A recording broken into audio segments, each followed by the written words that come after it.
बहुत पुरानी बात है। एक छोटे से गांव में दो भाई रहते थे। बड़ा भाई रामलाल धनवान था। उसका आलीशान घर और संपत्ति की कोई कमी नहीं थी। छोटा भाई राकेश जो बहुत गरीब था, उसे 2 वक्त की रोटी भी मुश्किल से मिलती थी। फिर भी राकेश दयालु और नेक दिल था। वह रूखी सूखी रोटी खाकर ईश्वर का धन्यवाद करता और मेहमानों का अपना हैसियत से स्वागत करता।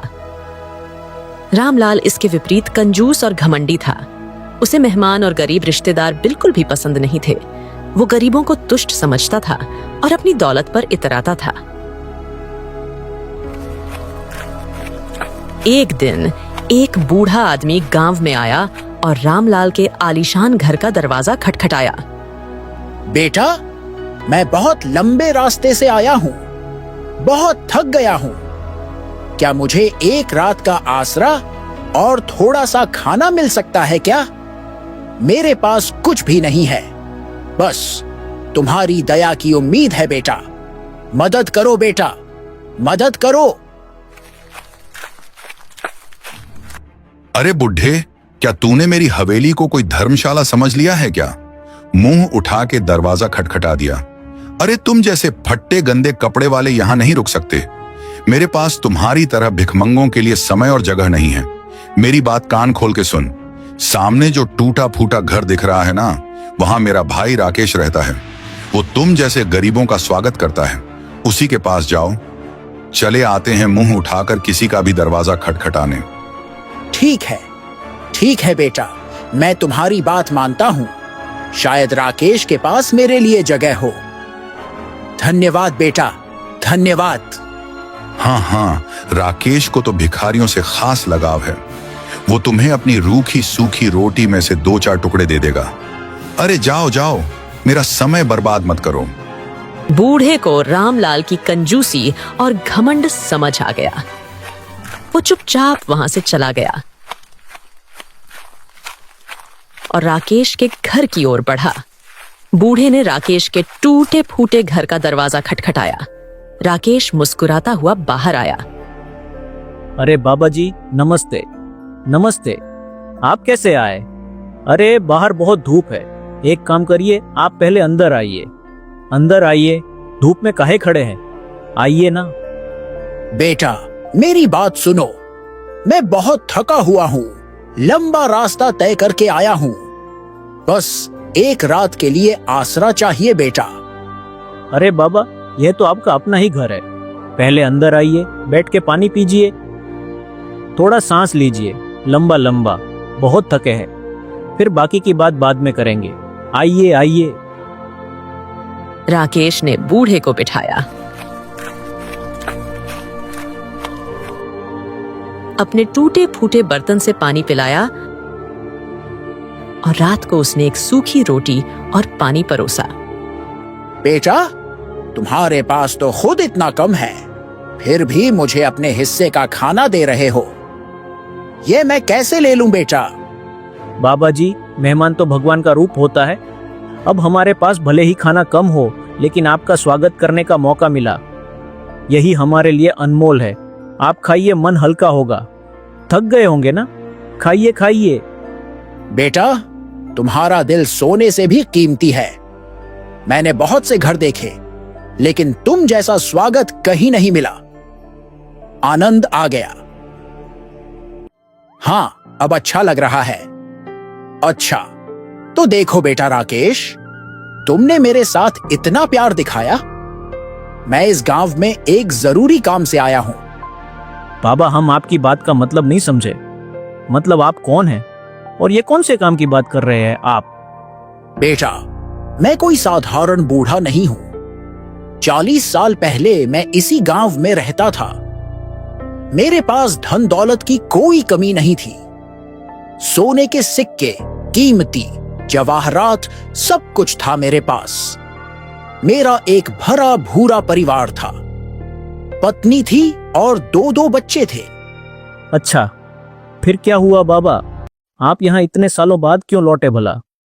हाँ, एक दिन की बात है। मेरी पत्नी और मेरे बच्चे नाव से दूसरे गांव जा रहे थे। नाव पलट गई और मैं उन्हें बचा ना सका। मैं उस दिन उनके साथ नहीं था बेटा। इसीलिए मैं बच गया, लेकिन वह हमेशा हमेशा के लिए मुझे छोड़कर चले गए। लेकिन उस दुख ने मुझे तोड़ दिया। मैंने दुनिया से नाता तोड़ लिया और तीर्थ यात्रा पर निकलने का फैसला किया। ओ बाबा, यह तो बड़ा भयानक हादसा हुआ। फिर क्या किया आपने? फिर मैंने अपनी सारी दौलत को पास के एक जंगल में एक गुप्त जगह पर छुपा दी। सिर्फ एक सोने की ईंट अपने पास रखी ताकि उसे बेचकर तीर्थ यात्रा का खर्चा उठा सकूं। लेकिन जब मैंने एक सुनार को वो ईंट बेचनी चाही, तो उसने लालच में आकर मुझ पर ही चोरी का इल्जाम लगा दिया और मुझे जेल में डलवा दिया। अरे बाप रे, ये तो सरासर अन्याय हुआ बाबा। आपकी बात क्या किसी ने ना सुनी? नहीं बेटा, कोतवाल ने सुनार की बात मानी और मुझे कारागार में डाल दिया। कई सालों तक मैं जेल में रहा।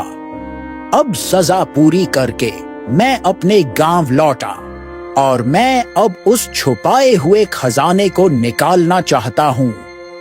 ओ, तो आप चाहते हैं कि हम उसमें आपकी मदद करें?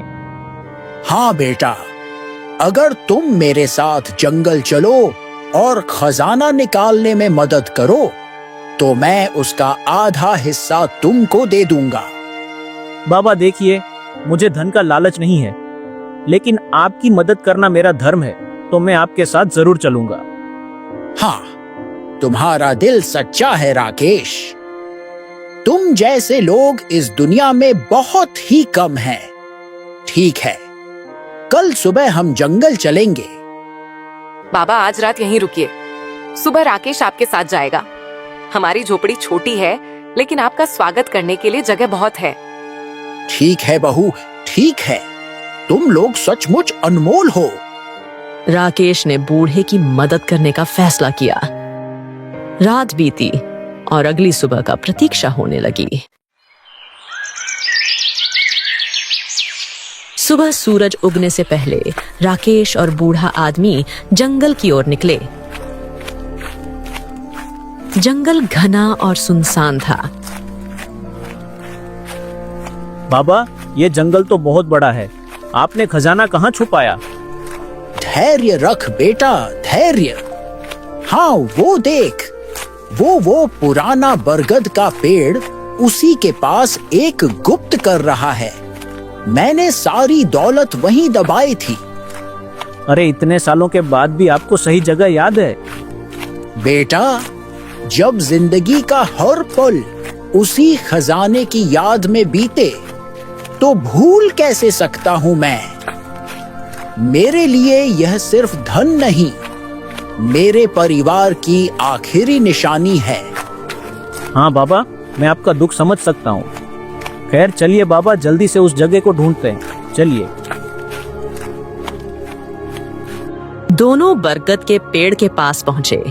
बूढ़े ने गड्ढे की जगह दिखाई। हाँ, यही है। यहीं खोदो राकेश। थोड़ा नीचे संदूक मिलेगा, अच्छे से खोदो।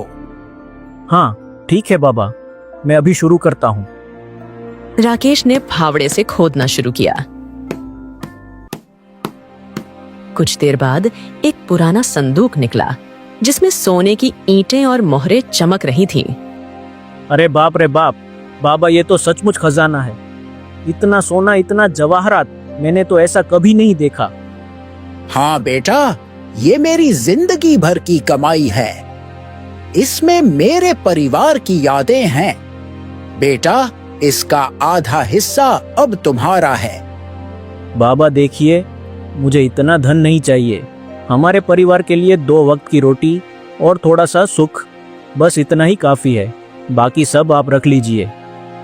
बेटा, तुम्हारा दिल सोने से भी ज्यादा कीमती है। फिर भी कुछ सिक्के और ईंटें रख लो, अपने परिवार के लिए। ठीक है बाबा, आप इतना कह रहे हैं तो मैं थोड़ा सा लूंगा, लेकिन बाकी आपका है। मैं इसे आपके लिए संभाल लूंगा बस। बेटा, इस धन को सावधानी से रखना। मेरे साथ तो एक ईंट की वजह से मुसीबत हो गई थी। लालच में मत फंसना। राकेश ने कुछ सिक्के और ईंटें ली, बाकी बूढ़े को दे दिया। दोनों फिर गांव लौट आए। अरे ये क्या लाए हो? इतना सोना ये कहाँ से मिला आपको? अरे भाग्यवान, यह पूरा का पूरा बाबा का खजाना है। मैंने तो बस थोड़ा सा लिया है, वह भी बाबा ने कहा, इसीलिए बाकी बाबा का है। बहू, यह खजाना मेरे ज्यादा काम का नहीं। मैं इसे गरीबों में बांटना चाहता हूं। राकेश, तुम इसे जरूरतमंदों तक पहुंचाने में मेरी मदद करो। बाबा, आप सचमुच महान हैं। हम आपकी बात मानेंगे। बूढ़े ने संदूक लिया और अगली सुबह चुपके से चला गया, लेकिन उसने राकेश से वादा लिया कि वह खजाने का सही इस्तेमाल करेगा। राकेश ने खजाने के कुछ सिक्कों से छोटा सा व्यापार शुरू किया। उसकी मेहनत और दलता से व्यापार जल्दी ही फैलने लगा।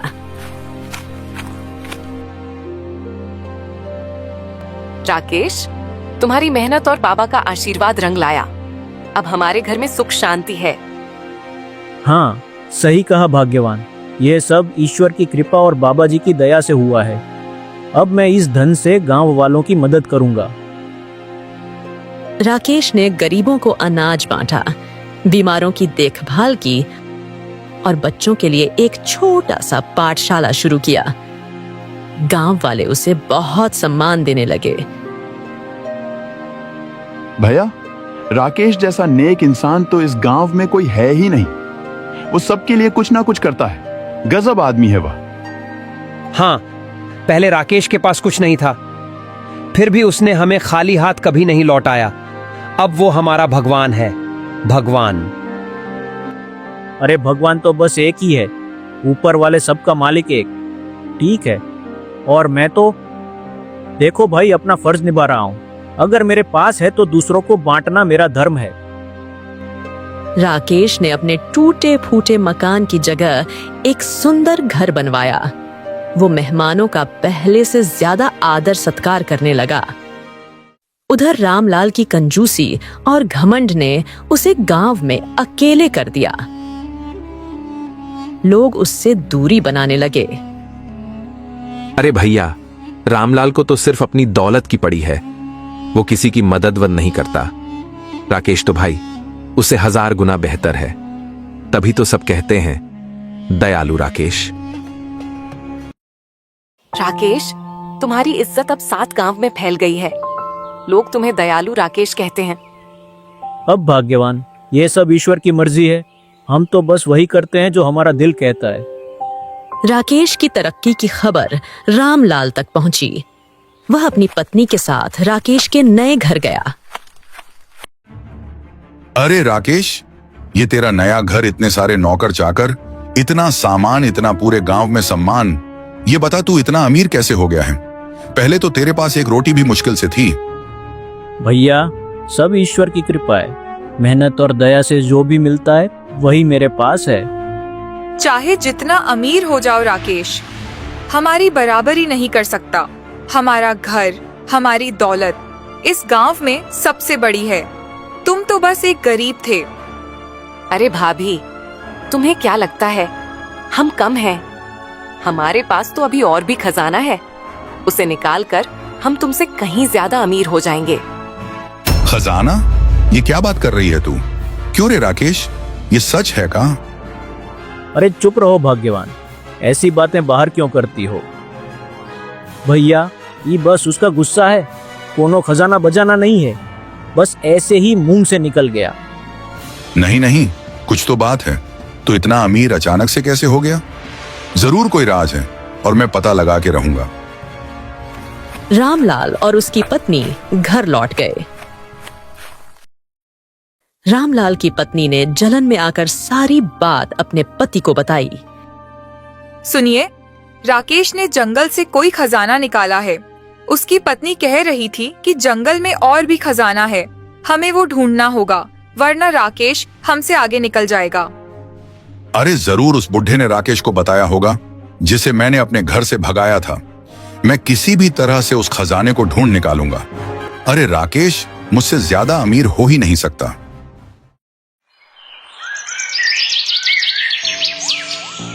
रामलाल ने राकेश की निगरानी शुरू कर दी। वो हर समय प्रीतम के घर और उसकी हरकतों पर नजर रखने लगा। कुछ दिनों बाद बूढ़ा आदमी फिर गांव में लौटा। रामलाल ने उसे गली में देख लिया और उसका पीछा शुरू किया। बूढ़ा सीधा राकेश के घर गया। बाबा, आप वापस आ गए। देखिए, आपकी कृपा से मेरा घर अब सजा हुआ है। आप देखिए तो सही। अच्छा, आइए आइए, अंदर आइए, अंदर आइए। बेटा, मैं ज्यादा देर नहीं रुकूंगा। बस एक जरूरी बात बताने आया था। मेरे साथ जंगल चलो। बाबा, आप कहें तो मैं अभी चलूं। लेकिन बाबा, बात क्या है? बेटा, मैं शायद अब इस गांव में दोबारा न आ सकूं। जंगल में एक और खजाना दबा है। मेरे जाने के बाद उसे निकाल लेना और सुरक्षित रखना। समय आने पर मैं तुमसे ले लूंगा। बाबा, आपका खजाना मैं आपके लिए ही संभालूंगा। आप निश्चिंत रहिए, मैं अभी आपके साथ चलता हूँ। चलिए। दोनों जंगल की ओर निकले। रामलाल छिपकर उनका पीछा कर रहा था। जंगल में बूढ़े ने राकेश को एक दूसरा बरगद का पेड़ दिखाया। बेटा, मैं शायद अब इस गांव में दोबारा ना आ सकूं। जंगल में एक और खजाना दबा है। मेरे जाने के बाद उसे निकाल लेना और सुरक्षित रखना। समय आने पर मैं तुमसे ले लूंगा। बाबा, आप तो निश्चिंत रहिए, मैं इसे सुरक्षित रखूंगा। लेकिन आप यह बताइए कि आप जा कहां रहे? बेटा, अब मेरा समय पूरा हो रहा है। मैं तीर्थ यात्रा पर जा रहा हूं और शायद अब ना लौटूं। तुम्हारा दिल साफ है, इसीलिए तुम्हें यह जिम्मेदारी दे रहा हूं। बाबा, आपने हमको इतना कुछ दिया है, हम आपका एहसान कैसे चुकाएंगे? बस अपनी दयालुता और ईमानदारी को बनाए रखना, यही मेरा इनाम है। रामलाल ने यह सारी बातें सुन ली और खजाने की जगह याद कर ली। और फिर वो खुशी खुशी अपने घर लौट गया। सुनती हो? अरे, मुझे खजाने का सारा भेद पता चल गया। अब वो दूसरा खजाना मेरा होगा। राकेश को कुछ ना मिलेगा। सचमुच अब हम इस गांव में सबसे अमीर होंगे। राकेश और उसकी पत्नी को उनकी औकात दिखा देंगे। घमंडी होने के साथ साथ वो औरत बहुत ही मूर्ख भी थी। इस घमंड में वो सीधा राकेश के घर गई और राकेश की पत्नी से कहने लगी, इस गांव में सबसे ज्यादा अमीर तो हम ही रहेंगे, क्योंकि मेरे पति को भी जंगल में मौजूद एक खजाना मिल गया है, जिसे निकालकर हम लोग एक बार फिर से तुम लोगों से आगे निकल जाएंगे। इतना कहकर वो इतराती हुई अपने घर वापस चली गई।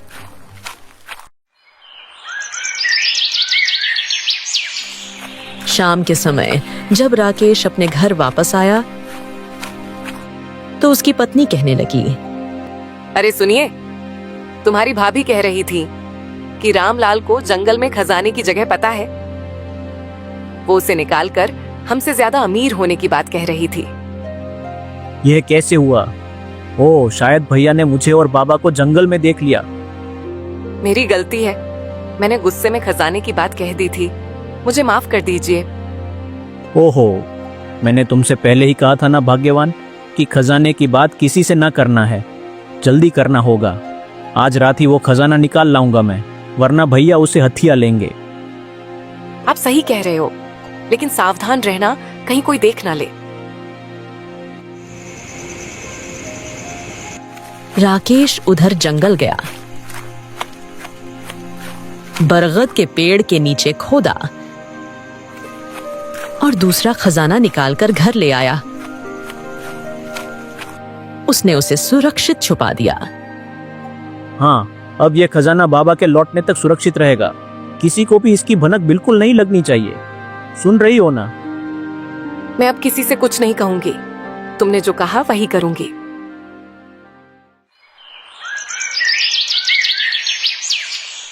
अगली रात रामलाल जंगल में खजाना खोदने गया। उसने घंटों खोदा, लेकिन वहां कुछ नहीं मिला। अरे ये क्या, वो खजाना यहां नहीं है। इसका मतलब राकेश मुझसे पहले आया था। ओह, वो बहुत चालाक निकला राकेश। उसी रात जब रामलाल जंगल में था, चोरों ने उसके घर पर धावा बोला और सारा धन और कीमती सामान लूट लिया। कुछ देर बाद रामलाल घर आया। आप कहाँ थे? चोर हमारे घर में घुस आए, सब कुछ लूट कर ले गए। अब हमारे पास कुछ नहीं बचा। अरे रे, ये सब तुम्हारे लालच की वजह से हुआ है। मैंने खजाना ढूंढने की बहुत कोशिश की, लेकिन राकेश वहां मुझसे पहले ही पहुंच गया और अब हमारा अपना भी धन चला गया। अरे तुमने राकेश की पत्नी से जलन ना की होती, ना तो आज ये दिन ना देखना पड़ता। मैंने गलती की, मुझे उससे जलन नहीं करनी चाहिए थी। अब हम बर्बाद हो गए। अरे यह सब मेरी भी गलती है। मैंने उस बूढ़े को घर से भगा दिया और राकेश ने उसकी मदद कर दी। उसी की दयालुता ने उसे यह सब दिया और मैं तो अपने घमंड में सब खो बैठा।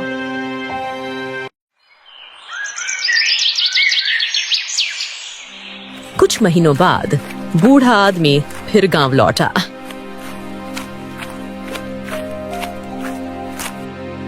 राकेश ने उसे सारा माजरा बताया और दूसरा खजाना उसके सामने रख दिया। आइए बाबा, यह मैंने आपका खजाना सुरक्षित रखा है। हमारा भाई इसको हथियाने की कोशिश कर रहा था, लेकिन मैंने इसे बचा लिया। बेटा राकेश, तुमने मेरे भरोसे को सही साबित किया। अब यह खजाना तुम्हारा है। मैं इस उम्र में भला इसका क्या करूंगा? बाबा एक बात कहूं, मेरा दिल कहता है ना कि अब आप कहीं ना जाइए, हमारे साथ ही रहिए ना। मुझे आप में अपने पिता दिखते हैं। क्या आप मुझे अपना बेटा मानकर हमारे साथ नहीं रह सकते हैं क्या? बेटा, तुमने मुझे वो सम्मान दिया और प्यार दिया है जो मेरे अपने परिवार ने भी नहीं दिया था। ठीक है, मैं तुम्हारे साथ रहूंगा। बाबा, आप हमारे घर की शान है। अब यह घर आपका भी है। राकेश ने खजाने का अधिकतर हिस्सा गरीबों में बांट दिया। उसने एक आश्रम बनवाया जहां थके हुए यात्री और गरीब रुक सकते थे। बूढ़ा आदमी राकेश और उसकी पत्नी के साथ उनके घर में ही रहने लगा। रामलाल अपने लालच और घमंड के कारण सब कुछ खोकर गांव छोड़ गया। राकेश की कहानी 7 गांव में फैल गई। लोग उसे दयालु राकेश कहने लगे। वो बूढ़ा और अपनी पत्नी के साथ सुखी और शांतिमय जीवन बिताने लगा। उसकी दयालुता और ईमानदारी की कहानी एक मिसाल बन गई, जो यह सिखाती थी कि सच्चाई और अच्छाई हमेशा जीतती।